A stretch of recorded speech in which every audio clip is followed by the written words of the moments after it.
Good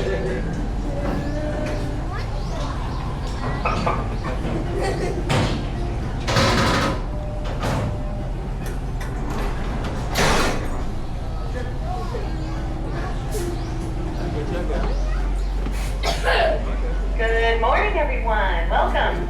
Can y'all hear me okay? Lower deck thumbs up. Upper deck thumbs up. All right, awesome. That means we're cleared for departure. Who is ready to see the world famous San Diego Zoo? Excellent. Well, then you're in the right place. Thank you for joining us here on a bus tour. I'm your tour guide, Kate, and it will be my pleasure to show you around our beautiful zoo. First and foremost, thank you for finding us today. I know that the traffic's a little crazy out there, so things are coming. Thanks for getting on our first tour of the day. We're excited to have you, and I'm excited to show you around and tell you all about this place. Yeah, we are going to spend about 40 minutes together, seeing lots of plants and animals. I'll get to tell you a little bit about them. I'll also get to tell you a little bit about what it is we do for them.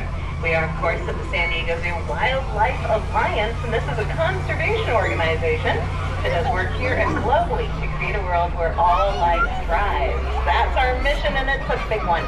So we're pretty happy to have you here with us. We're a nonprofit organization. What that means is that just by being with us today, you're supporting everything we do. Yay! So this is your zoo, and because of that, I'm going to give you directions as well on this tour. We don't want you to miss out on anything, and in fact, right here in the front plaza, you have pathways into areas we cannot fit the bus. So on the right-hand side, we've got those pathways going into the Lost Forest, Treetops Way. That's where most of the monkeys and apes are located. And then directly in front of us, there's a big red roof up ahead there. That is the snake house. Who's here to see snakes?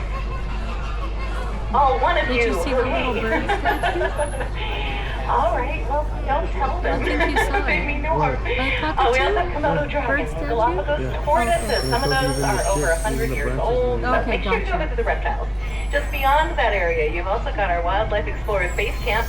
That is the new children's zoo. It's got an awesome play area for the kiddos, but there is fun for everyone. Oh, pardon the brakes, it just means they're working. And and yes, up in that base camp area, I encourage you to go look around. We've got some very cute southwest critters that I really like. That's where our burrowing owls and prairie dogs are located. They just happen to be super adorable, but they are also some of the species that we get to help out right here in our own backyard, right here in the Southwest. We're in one of the zoo's 8 hubs of conservation. These are big parts of the planet where we have a lot of work going on, lots of projects, partners, and progress. And happily, they're all represented right here at the zoo. So our tour is sort of like a little trip around the world. Already, we have driven into a jungle. This is our Asian rainforest surrounding us. One of many landscapes here at what is also a botanic garden. We are a botanic garden. We're proud to have such a great climate. We can have thousands of plants from all over the world. So enjoy the plant life, take a look at some of the signage, and also feel the plants. Down here in the jungle, it's always nice and cool. It really does show you how microclimates can be achieved. And also, of course, what plants do for us, right? They give us a nice, cool planet, they give us fresh air, clean water, and of course, so many resources. For our animals, too, we like to use the right kind of plants around them. So here in our Asian rainforest, we're going to find our first Asian animal. This is our tiger. Yes. On the right side. Yeah. Oh. So for my friends in the back, I'll go forward in a moment. You're welcome to move around, though. That's fine. Yeah, as long as feet are on the floor, hands are on railings, everything's inside of the bus. Body parts and belongings. We'll be just fine. Oh, we do have a beautiful Korean tiger right there in the middle of the habitat. And I'm pretty excited to see him go well. But again, just not getting here early in the morning because a lot of animals are crepuscular. That means they're going to be more active in the morning and the evening. She's a lion tiger? So right now is a good time of day to Malayan. see activity from our cats like this guy. Look how big he is, too. That's a big boy. Now, this Malayan tiger is actually one of our smaller tigers. Malayan tigers are the second smallest subspecies. There are 6 subspecies. A Siberian tiger can be about double that size. They can get really big. However, all 6 subspecies are critically endangered. We do a lot of work all throughout Asia to support tigers wherever they are. And a lot of what we do is what we're doing right now, looking for them. Yeah, they need to know where they are. We use a lot of technology these days. Things like geographic information systems, trail cameras. These innovations help us figure out where tiger populations are, so of course we can protect those spaces and work closely especially with the communities nearby. Yeah, definitely we want to work closely and let everybody know if tigers are around. Good idea. So, I'm glad we got to see such a beautiful view of our blue tiger. Down the hill, though, Yeah. I'm going to show you where a few more of our I Asian started species wrestling are with my located. purse. First, though, we're going to take a little detour to Africa. In just a moment here, we're Look, going to honey, visit our the trees. African forest. And In my first camera. up, we're going to look for an animal that's actually the most dangerous animal in Africa. Anybody know what that is? The hippo. Hippopotamus. Good idea, right? I don't know. Hippos. Hippos, yeah. I know, and think about it. You're probably thinking, but they're herbivores. They only eat plants. No, they don't want to eat you. They just don't like you. Deal with it. All right. And it's true, they're very Don't territorial. injure you and And, leave okay, for check dead. this out. This hippo on our right is over 3,000 pounds. Not that I'm calling her fat. That would make hypocritical. Bless your heart. And she can still run up to 30 miles an hour. Yeah. Now the hippo would charge anything she thinks is a threat to her homes and babies. So that's why we give them wide berth. That is why they're so dangerous. Now here's the zoo though. You've got a pathway just down there that can take you right up to the window. You can be just a couple of inches away from our hippos, watching them there in the water. It's really, really cool. So take this opportunity to get to see our hippos really well today. Now that's just one of 3 hippos that we have here. And they will be in the water most of the day. Seeing them out here grazing like this is kind of neat. But again, from the pathway, you've got a nice view into the water. But they spend about 16 hours in the water because it's cooler, right? It takes the weight off their feet, the sun off their skin. It's a great way to survive and stay comfortable out there in the hot African sun. So I'm glad we got to see our hippo out and about. Hello, my friend. And there are also okapis that live back there. They're not out yet. They usually come out a little later in the morning. But when you're walking through here, look for okapi. If you're not familiar with them, they're dark brown animals with black and white stripes on their legs and rump. They make a lot of people think about a zebra, but in fact they're related to giraffes. Yeah, and you're going to see big heads, ossicones, long legs, long tongues. They're really beautiful, so make sure to go and look for them. Down the pathway here, you're also going to find some red river hogs and otters. Together we might find some monkeys. Monkeys mates are a really big part of the work we do in places like the Ibo forest of Cameroon, the Ituri forest of the Congo. And a lot of what we do, oh yeah, there's some more. A lot of what we do is, of course, protect their habitat, but we also want to protect them. Monkeys and apes are unfortunately the victims of the bushmeat trade and the exotic pet trade. Yeah, now I do not know why anyone would want to pet monkey. I have a dog at home who's about 6 pounds, and she's ruined my whole life. So I don't know why anybody would want to. Look at the little baby. We cannot give them proper care in our homes. Here's a zoo. We're an accredited zoo. We know how to take good care of them. So we're happy to rescue monkeys from those illegal and unsustainable industries and bring them here. Well, get them back in the wild if possible in protected spaces. But yeah, if they come here, we can give them a good home. In fact, this is a nice spot to talk about enrichment. Enrichment is anything we can do to give our animals the best help possible, give them opportunities to be themselves. You're gonna lay on the ground. So you can see, yeah, jungle gyms, thrill courses, multi-school. Oh, that's a good one right there. Look at that. With the long tail crossing the road. Oh, there's the little baby. Yeah, that's a good video. Yeah, over there on that back platform. Yeah, being together is really important for them too. They're social animals like we are, right? We're primates as well. So having them together is really important for their mental and physical health. Oh, and I'm glad I got to see the baby. Oh my gosh, it's so cute. It is. Okay. I don't know what it's doing, but it's rolling around. All right, well, good. I'm glad we saw some monkey activity, but you're going to see a lot of it today. And just remember, most of our monkeys and apes are up in the top part of the zoo, the Lost Forest and Treetops Way, and that will be close to us at the end of our tour. Here, though, let me point out another spot that you need to visit later. On our right, this is where a few more Asian animals are located. To the right, we have our leopards, and then down the road, that's where the pandas are. So here to see pandas. Yeah. Woo! Woo! Woo! Okay, good. Well, you should go see them because we have 2 of only 4 in all of North America. This is a really special experience. Yeah, so be sure to go see Xingbao and Yunchuan. They are in a quiet zone. I don't get to take you to them, but anytime today, go visit. Well, I should say before 5:30. Panda Ridge does close a little earlier than the zoo. Pandas just have to go to bed, that's all. So make sure to visit them, and later on in the tour, I'll show you how to find them again. Here, though, we're in a really good spot for any bird lovers on board. We have some really amazing birds around us, actually. Up there on the hill to our right, that's Eagle Trail. We have stellar sea eagles, harpies eagles, and an Andean condor. Even from down here, take a look for them because they are really big. If they're flapping around, we'll see them. The Andean condor has an 11-foot wingspan. Our bus is only 8 feet across, for reference. Okay, they're huge. So really incredible birds. So they're beautiful birds here on our left as well. We have African flamingos. We have cormorants. And this is actually a spot where I always look around for local birds to visit as well. Here at the marshland, often we'll find herons and egrets visiting us.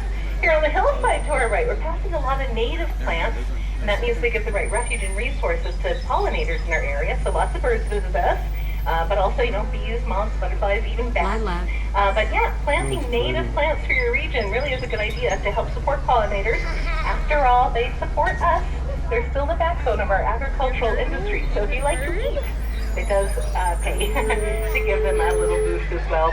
And yeah, plants that they need in our home gardens, in our cities, it really goes a long way. In fact, even just a couple of pots on the patio can make a difference. So if you can at home, plant some native milkweed, sages, manseed, and poppies. At least that's what I do here in California.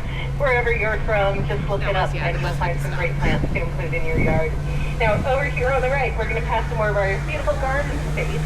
But up ahead, we're about to visit more of Africa. So in just a moment, start looking for some hoofstock. Hoofstock are a really important part of the savannah. Huge part of Africa, millions of people, thousands of species, but the hoofstock really are one of the driving engines of keeping it healthy and thriving. Oh, and here's the thing. The reason that we have a mission to create a world where all life thrives is because all life has a job to do. Everything is part of an ecosystem, right? The web of life. So what hoofstock like that beautiful zebra does is that they migrate in huge herds. Their hooves turn up the soil. They leave behind lots of fertilizer. They really do keep the savanna healthy and thriving and in balance. So they're really important animals, and they're also really beautiful. You'll see with the zebra, we also have a big tan animal with corkscrew horns. That's called an eland. And then up ahead here, now we have some gazelle and kudu. Kudu are going to be the larger animals with the white stripes up and down their bodies. They're really pretty. But these are just a handful of our hoofstock species. In fact, I don't know if you're aware, we have two locations. You're here at the zoo on about 100 acres. Not bad. But up north outside of Escondido, we have 1,800 more acres of zoo at our safari park. And that's where you can take a tram ride through the African plains and meet dozens more of our African species. So that's another day. But please do visit our safari park and get to know more of our African animals. Now, here today, though, we have some of our own special experiences. I'm going to check on one here. Well, maybe not. Okay. I'm looking for polar bears. Yeah, we have polar bear plunge here on our left. And it always pays to look around for them. But as you can see, they have a big space. And, all of our animals get lots of room and the choice of how to use it. So I don't see them near us right now. But that's all right. Come on back later on. You can poke around and see if you can find Topsy and Chinook, our two polar bears, who, by the way, if you're wondering, yes, they are okay here in Southern California. I know it's pretty weird to have bears in sunny San Diego, but these polar bears were orphaned in the wild, which was, of course, a shame. But happily, researchers were able to find them and get them to us and to safety. And we've been very proud to take care of them for years now. Because they came at a young age, they were able to acclimate to our temperatures. So they've been perfectly comfortable for a long time. Oh my goodness. Speaking of comfortable, look at these little cuties. On the right, we have some warty pigs. Just chilling. Oh, they're so cute. I love them. This is actually a Filipino species. They're called Visayan warty pigs. And I did not name them, but I enjoy it. But yeah, they're awfully cute all curled up together like that. I love them. Oh, and now here we've got something really beautiful. This is another African antelope. To the right, we have a Gerenuk. Now, I love the Gerenuk because it's got some really cool adaptations. That long neck is not just for looks. It, of course, helps the animal get higher into the branches. They can also swivel their back hips and stand up on their hind legs, which is really cool to see. Yeah, so anytime you're over here, look for that Gerenuk showing off a little bit. But both of these adaptations help them get up to where their food is, but also the moisture. They can go for months without drinking liquid water. They get all the moisture they need for the plants they eat. Yeah, so they're really, really special. Here, these are cute too. We've got some Chicoan peccaries. So this is actually our first American species on the tour. Chicoan peccaries come from the Chaco Desert of Paraguay, South America. And actually, they've got a really interesting backstory. For the longest time, North American Western scientists, it's important to note that, thought that they were extinct. We had seen fossil records from this animal, but we did not see the animal itself for a long time. And I think it was the 70s, they were rediscovered, and we found out that yes, Chicoan peccaries are still out there. We also discovered that anyone living in that area already knew that. And yeah, good learning moment for everybody. The first step now for any kind of conservation is collaboration. Talk to the stakeholders, talk to the people who live there, find out what they know. Why not? Good idea. So we're saving a lot of time these days by making sure to communicate fully with anyone we can. Now, okay, along with us Chico and peccaries, we have some more South American animals to our left. You might find some Patagonian mar and giant anteaters. I don't see anyone from where I am. They might not be out yet, but they will be out later. Oh, and by the way, we're passing our Skyfari tram. Yeah, this tram here on our left and kind of behind us now, that's already part of your ticket. We're here at the back. The other end's near the front. Use it as much as you like. It's a lot of fun. And then here on our left, I do want us to look for some mountain lions. Again, this should be the right time of day for these guys. Big cats are crepuscular. They like to be up and about in the early morning or the evening. In the middle of the day, that's when you find some shade and survive by taking it easy. But, I don't see anybody right now. But anytime you come by, do look for Sierra and Tahoe. While they do mostly stay active in the morning and the evening, on a cooler day like we're having today, I think, you might see them at any given time. They're really beautiful. But yeah, mountain lions are really cool. They're actually the cat with the biggest range of any cat in the world.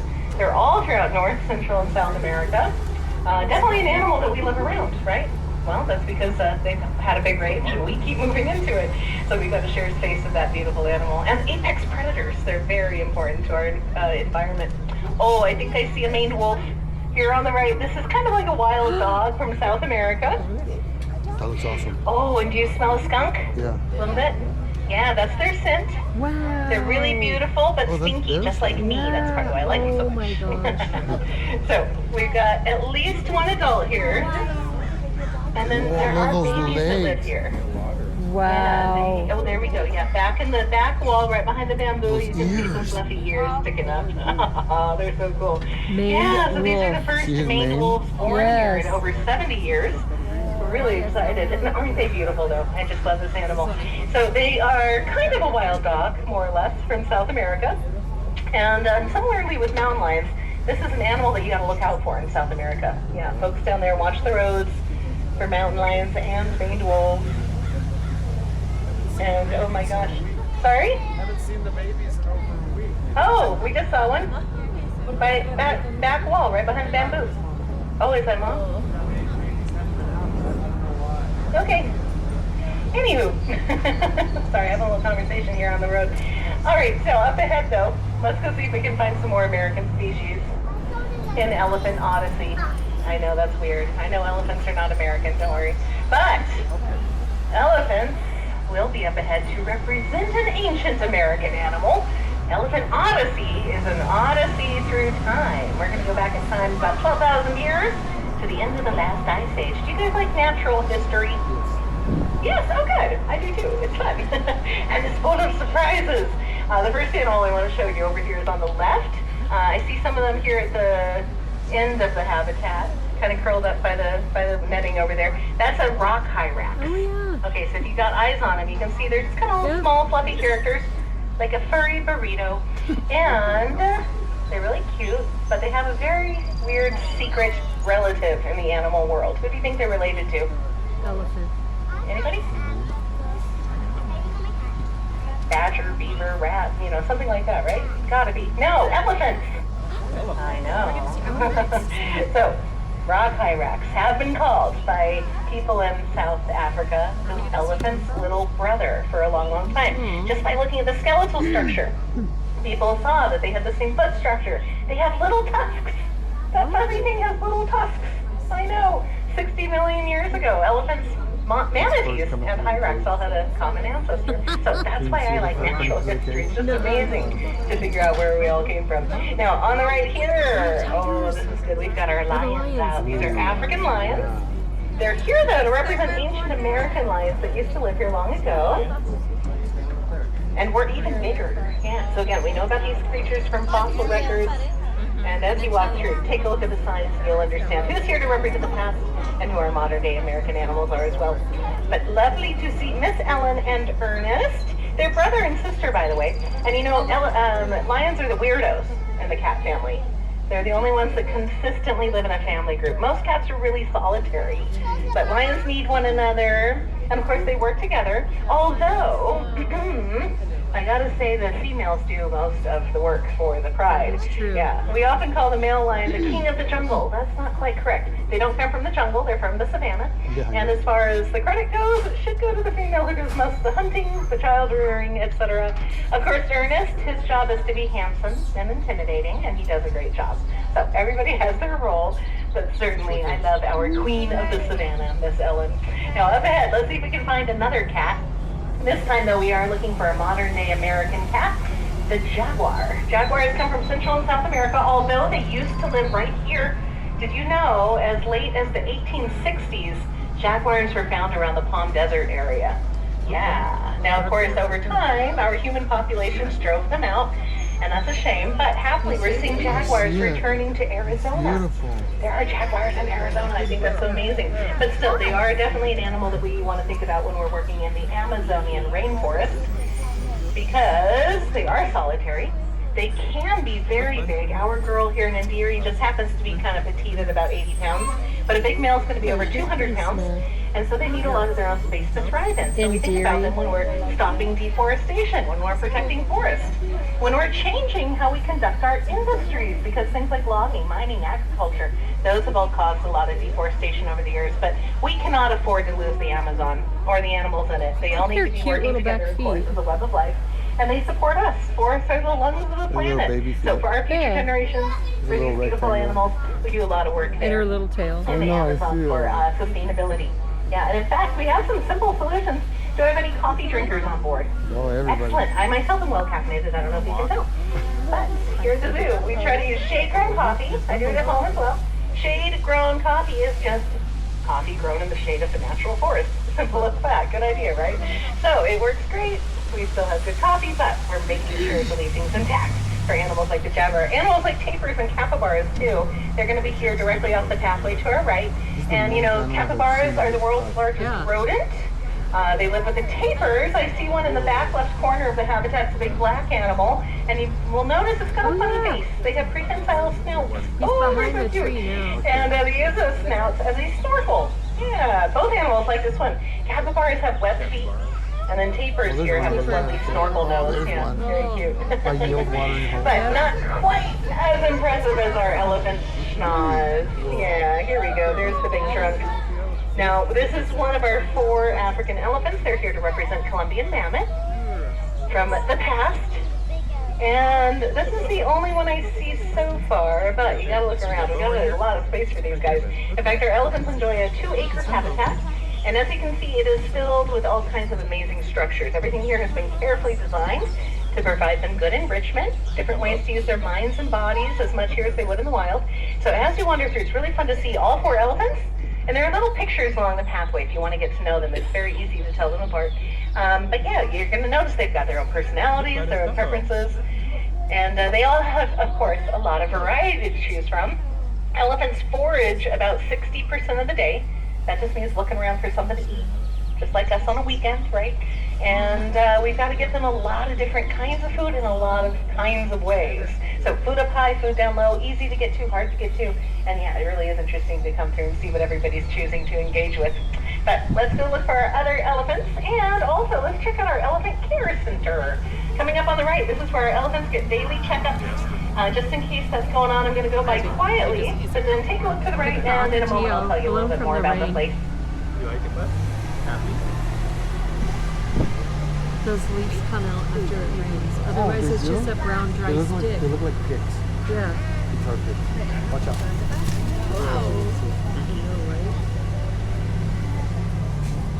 They slapped my face by one of the ponds. Okay, I think we're clear. I saw some care specialists at work preparing elephant salad, but I didn't see any interaction with the elephants, and that's what I'm looking for, because when our elephants and humans are working together, they need to do a lot of communication. They use hand signals, verbal commands. The idea is that the elephants walk through the back of that building, meet our care specialists at the opening, and they stay separated. We always have protective contact in that kind of a case. And so there does need to be a lot of communication. But, you know, that's up to us to figure out. These animals deserve the best care we can offer them. It is up to us to figure out how to do that in a safe way. And exactly what we've been doing here is figuring a lot of stuff out and, of course, sharing it with lots of other organizations. We want to give elephants, well, and all animals, the care they deserve wherever they are. So collaboration is a really big part of what we do as an alliance. And, oh, check this out. Here's our female elephant, Shaba. And Shaba actually has been here a long time, so she's taught us a lot about what works for her, what she likes to eat, what she doesn't, what she can break, what she can't. These are good things to know. Yeah, so we're always constantly learning from all of our animals and, of course, sharing what we can with whoever wants to. And in fact, speaking of female elephants, at our safari park, I hope you go visit us there. We have Elephant Valley, newly renovated. It's magnificent, and that's where you have some moms and babies. And they have been part of a really cool project lately. We've been collecting some of their milk. Not something you can do in the wild. Do not try to milk a wild elephant. At our park, though, we have been able to collect some of the milk and learn about its nutritional content. And this has been really crucial for our friends at the Riteti Sanctuary in Kenya. They take in orphaned baby elephants. Elephants that have been orphaned because of the ongoing ivory trade, which we're also working, of course, to stop. But in the meantime, if our friends at Riteti can take them in, take care of them, that's awesome. If we can also help them understand exactly what kind of nutrition those babies need, There's a bunch of little hummingbirds really in this special. So that's been a butterfly really bush. cool collaborative project we've been very proud to take part in. And actually, that project had some unforeseen consequences for the local economy. We found out that goat's milk was a good place to start if you're creating elephant's milk. Can you imagine being a goat farmer and finding out that you have the hungriest, biggest clients ever? Very good stuff, yeah. So Look the how whole it's thing has been a laying really fun down. project, helping out a lot of It's people like and a lot on of its back elephants knees. all over the place. Now here, we're leaving the elephants, but not Elephant Odyssey. Do you see any camels? Yeah. Okay. Yeah, we got some camels in view. These are Zara and Kiki. They're a couple of dromedary camels. So dromedaries come from the north of Africa, the Mideast. But these ladies are here to represent ancient North American camels that used to live right here. Pretty cool. Yeah. Now they live with some burros. Over here at this end of Elephant Odyssey, you are going to find more of our American species. We have the burros. We have a South American guanaco.